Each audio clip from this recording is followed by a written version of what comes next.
Jhelum city سے، وہ کہتے پاکستان کے مشہور سابق کرکٹر وسیم اکرم نے سوشل میڈیا پر تبصرے کرنے والوں کو مشورہ دیا ہے کہ کمنٹ کرنے سے پہلے آئینے میں اپنی شکل دیکھ لیا کرو۔ آپ یہ دیکھیں کہ کسی مشہور شخصیت کے گھر سے کسی کے انتقال کی خبر آ جائے تو چند لوگ کمنٹ کرتے ہیں، خس کم جہاں پاک۔ گالم گلوچ پاکستانی سوشل میڈیا پہ عام ہیں۔ ان کامنٹس کی وجہ سے کئی جھگڑے، حتیٰ کہ قتل تک بھی ہو چکے ہیں۔ پلیز سوشل میڈیا کے ہر وقت مستعد ان جنگجوؤں کو بھی کوئی نصیحت کریں۔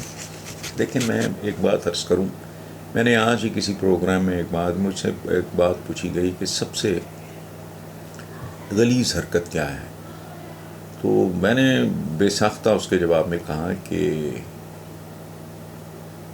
جو آپ نے اپنی آنکھوں سے نہیں دیکھا اس کو اپنی زبان سے بیان مت کرو۔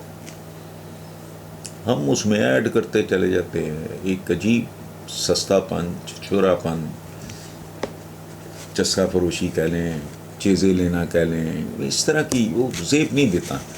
اچھا، اور جو لوگ اس طرح کے ہوتے ہیں یہ بے چہرہ اور بے نام و نشان لوگ ہوتے ہیں۔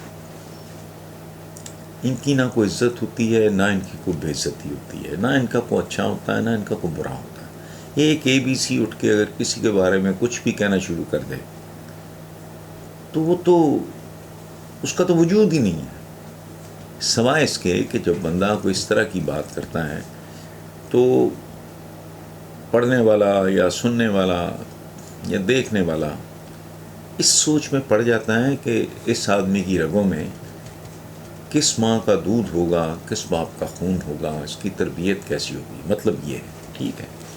تو نصیحت تو میں نے کیا کرنی، مجھے تو خود نصیحتوں کی ضرورت ہے، سیکھتے سیکھتے عمر بیت جاتی ہے آدمی کی، اور بہت کم ہیں جو ہم حاصل کر پاتے ہیں۔